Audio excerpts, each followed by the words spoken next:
How's it going, everyone? Welcome back to the channel. If you're new here, my name is Robert. Basically, I just kind of do videos about my life, whether it's working in sport, fitness, producer life, all that fun stuff. And basically today what we are going to be doing is reflecting on my first season back on TV, Eastlink Community TV, the show, The Sports Shed. I was able to host that and produce that show. We did a mini half series, which is 13 episodes long. Typically, that's what you see. Sometimes it's either going to be 26 episodes or 13 episodes. So just because we were kind of going into the part of the calendar where it would only be a short amount, we just did 13 episodes for that season. So now I'm basically going to break down how I think each one win. Now, before we get going, if you have Eastlink Community TV, all these episodes are on demand under the Sports Shed, and I'll let you know what the Sports Shed is here now. So basically, it's just a local sport talk show, and more or less how we did it this season was I had an 8-minute segment with my co-host Don Coombs, and he's also the community producer, so we just basically went back and forth and chatted what was new in sports. And then I did 2 8-minute segments, so a 16-minute total of interviews with different athletes from all across Canada. Okay, so now episode 1 was with Liam Leonard. He's in his overage season with the St. John Sea Dogs. They're actually gearing up for a great playoff run here now in the QMJHL Quebec series, so best of luck to him. Hopefully, maybe he gets a shot at the President's Cup. Unfortunately, no Memorial Cup this year as they canceled that a couple weeks ago, I believe, but now this episode, I was definitely a little bit more nervous than what I probably should have been. Just, kind of getting back into the swing of things and just really knowing how to more or less articulate myself when the bright lights of the studio are on and you're getting a little bit nervous. But I really did enjoy this interview. Liam's from my hometown, so I've known him and done stories and worked with him for many years now. He's actually on both podcasts that I produced, Grills, Reels, and the SY podcast. I'll link all that stuff too if you want to go check it out. They'll be in the cards. So while you're watching, if you see different cards pop up, these are actually other videos that sometimes I've already done with these episodes. Because in episode 2, it was with Brendan Galander. So Brendan is a running back for the Ottawa Red Blacks. He formerly was at the University of Ottawa, so that's kind of how I got to know him from working with that particular team.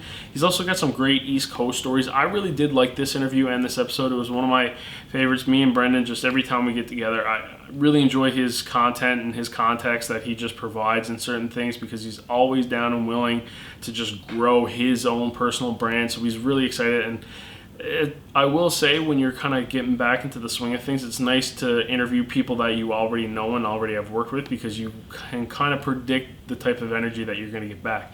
Now, the third episode was with Mark Lynch. He's a Canadian skeleton athlete, so this is a sport that I wasn't super familiar in.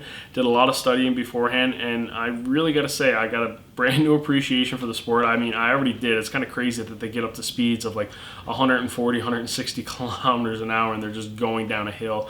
I really did enjoy this one, though. Mark, super cool story, and he's just one of those individuals who really dedicated and knows what they're talking about in terms of their sport. I mean, it was absolutely fascinating. You'll see me say that pretty much about all these people because, in order to be a top performing athlete or just top performing and working in sport, you're typically pretty confident and know what you're talking about in terms of like your realm. So you'll hear me say that a lot, but I particularly enjoyed this interview. I was actually impressed with how I performed myself, and then it was like, okay, I think that was probably the moment where it was like, now I'm starting to get my feet wet and get everything running. Episode 4 was with Brian Cheeseman. I really enjoyed this episode, mainly because he had just gotten back from working with Team Canada in the World Junior Bowl, so we got to he was a part of the staff that had the head coach, Andre Tournier, and then also Jack Quinn, which was on the roster. So 2 guys that I know pretty well from the Ottawa 67, so it's always nice to kind of chat and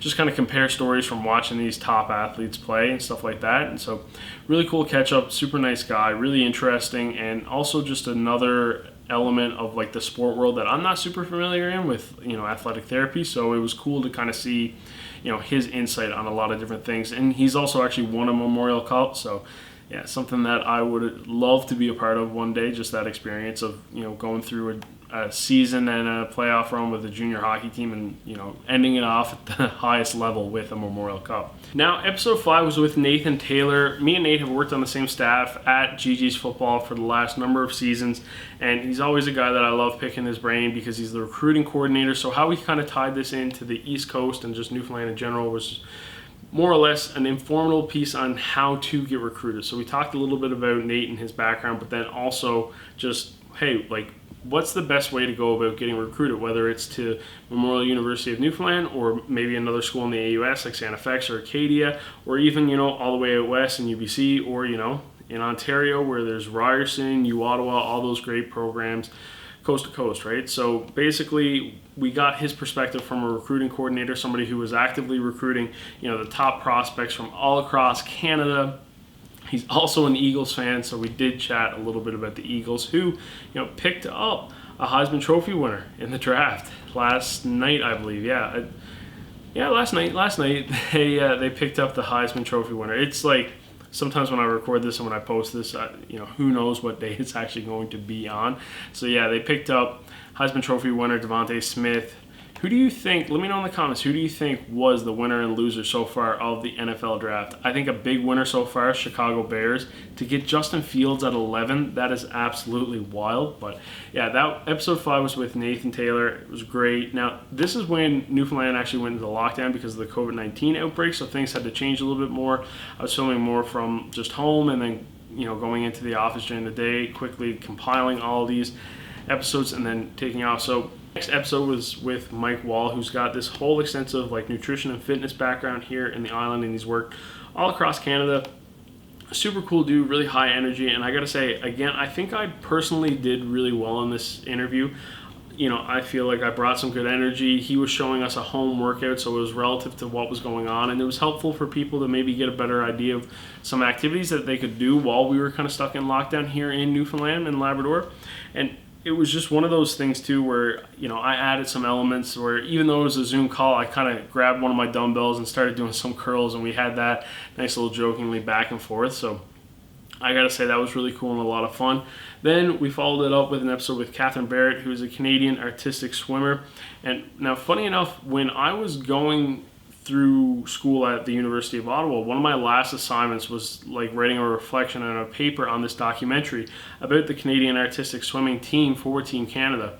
So I asked her, I was like, were you in this? And apparently she is in some scenes in that documentary as a part of the junior program. So yeah, it was actually pretty funny how she was in that documentary after all. And then after the Catherine Barrett episode, we had probably the episode that I was unfortunately the most nervous for, just because it was with Daniel Cleary, who, if you're from Newfoundland and Labrador, the legend of Daniel Cleary, first Newfoundlander to win a Stanley Cup.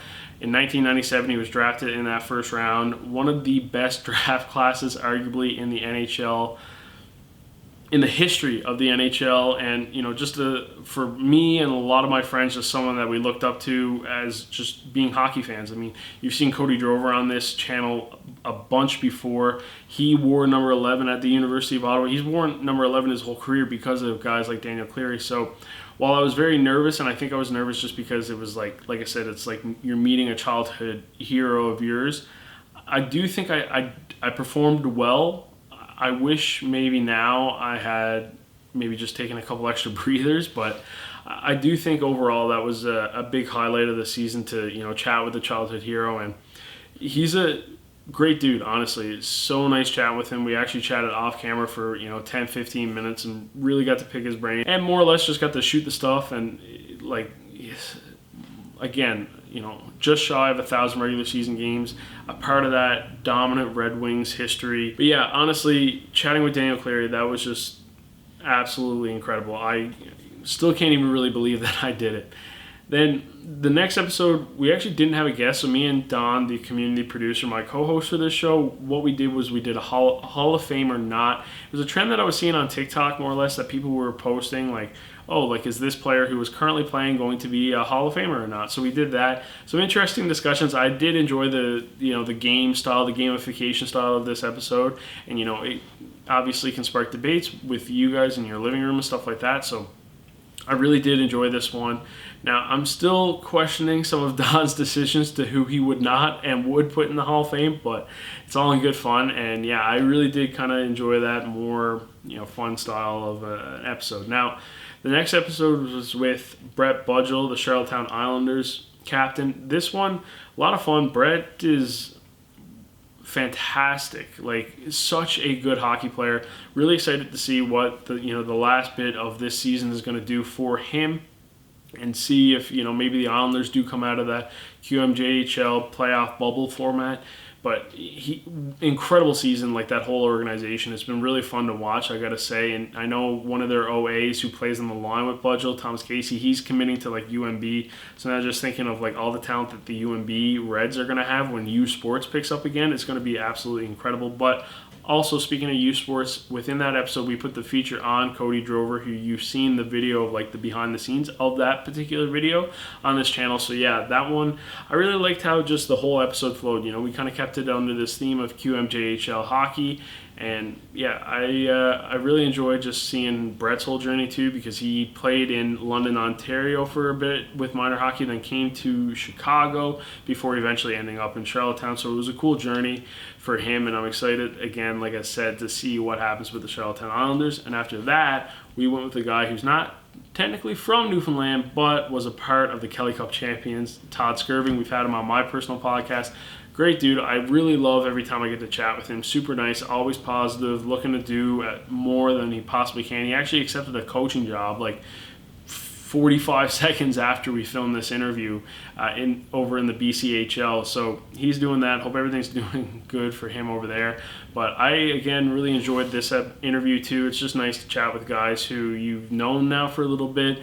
And Todd, of course, was a part of that Newfoundland Growlers team, who, of course, is also the affiliate to the Toronto Maple Leafs. Now, I got to say, like, just being afar as a Newfoundlander, like, watching that team and Todd, like, win a Kelly Cup, first professional hockey championship for the island of Newfoundland, is just so much fun, honestly. So it's always nice talking to Todd. And then the next episode was with Dave McQueen. So the thing with Dave McQueen was that he's a longtime Canadian ice hockey coach, and it was really cool to get his insight because he coached in Sarnia and had both Steven Stamkos and Nail Yakupov. So we got to see from someone who coached both of them in junior why he thought that maybe just the NHL careers were completely different. However, Nail just won a KHL championship. Stamkos just won Stanley Cup with the Lightning, obviously. But yeah, two guys who were drafted first overall and just had completely different careers. So in order to get some insight from the guy who actually coached them in junior when they were both with the Sarnia Sting was absolutely incredible and quite the privilege. Really enjoyed that interview. And, obviously Dave's career as a whole is really impressive, and there was a lot of overlap because he used to play for the 67s as well, which is an organization that I've been fortunate enough to be pretty familiar with. But another reason why I just loved hearing about his time in Sarnia is because he also coached Brent Sullivan and Nathan Charletti, two guys who I got to know while working for U Ottawa, because Nathan was a coach on that staff, and also Brent was the assistant coach, and he's now gone on to own a team, so a whole franchise. So I know those guys pretty well, and it was cool to see and talk to somebody who coached them in junior. But now the season finale was with Karl English, one of the best Canadian basketball players, arguably, of all time.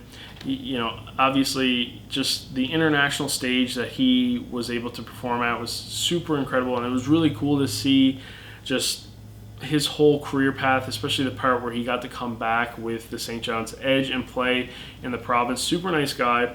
I actually told him a funny story about how when I used to get in trouble or sent down to the principal's office, my high school principal was a huge basketball fan. So he had this old University of Hawaii Karl English plaque in the wall. So I used to basically always be staring at that and all the other things on his wall. So it was really cool to get to chat with him. And like I said, he's just done so much for Canada basketball nationally, and especially for this island. The fact that a pro basketball player from Newfoundland who was playing for Team Canada, it was unheard of. And I was never a big basketball fan. I couldn't get good at the sport, so I just didn't have as much interest in it. But my last roommate in Ottawa is actually an alumni for the U Ottawa GGs, and one of his friends is also an alumni who played basketball at Acadia and U Ottawa, so both big basketball guys. And I asked him, I was like, hey, what was are you familiar with a name like Karl English? What was it like growing up? And both of them were yeah, the dude's an absolute legend. He just gave us so much hope. And those were guys who were born and raised in Ottawa. Vic actually spent a lot of his childhood in California too. So yeah, it was a lot of fun to really get to wrap up the season with Karl English. And again, one of those ones where I definitely think I was probably a little bit more nervous, but now,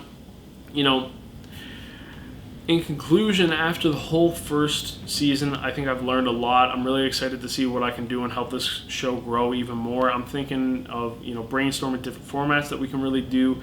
And other than that, I mean, if there's anything that you guys would like to see on the show, like if you watch the show or anything at all like that and want to give me feedback, leave it in the comments below. I'd love to hear it, and yeah, maybe there's some ideas there where we can go for the next season, season 3. But if you're new to the channel, please hit that subscribe button. Basically what we do here is, a lot of videos about my life, producing vlog style stuff, Newfoundland, sports, fitness, all that fun stuff. So yeah, if that interests you, hit the subscribe button, hit the like button, and in the meantime, stay best kind.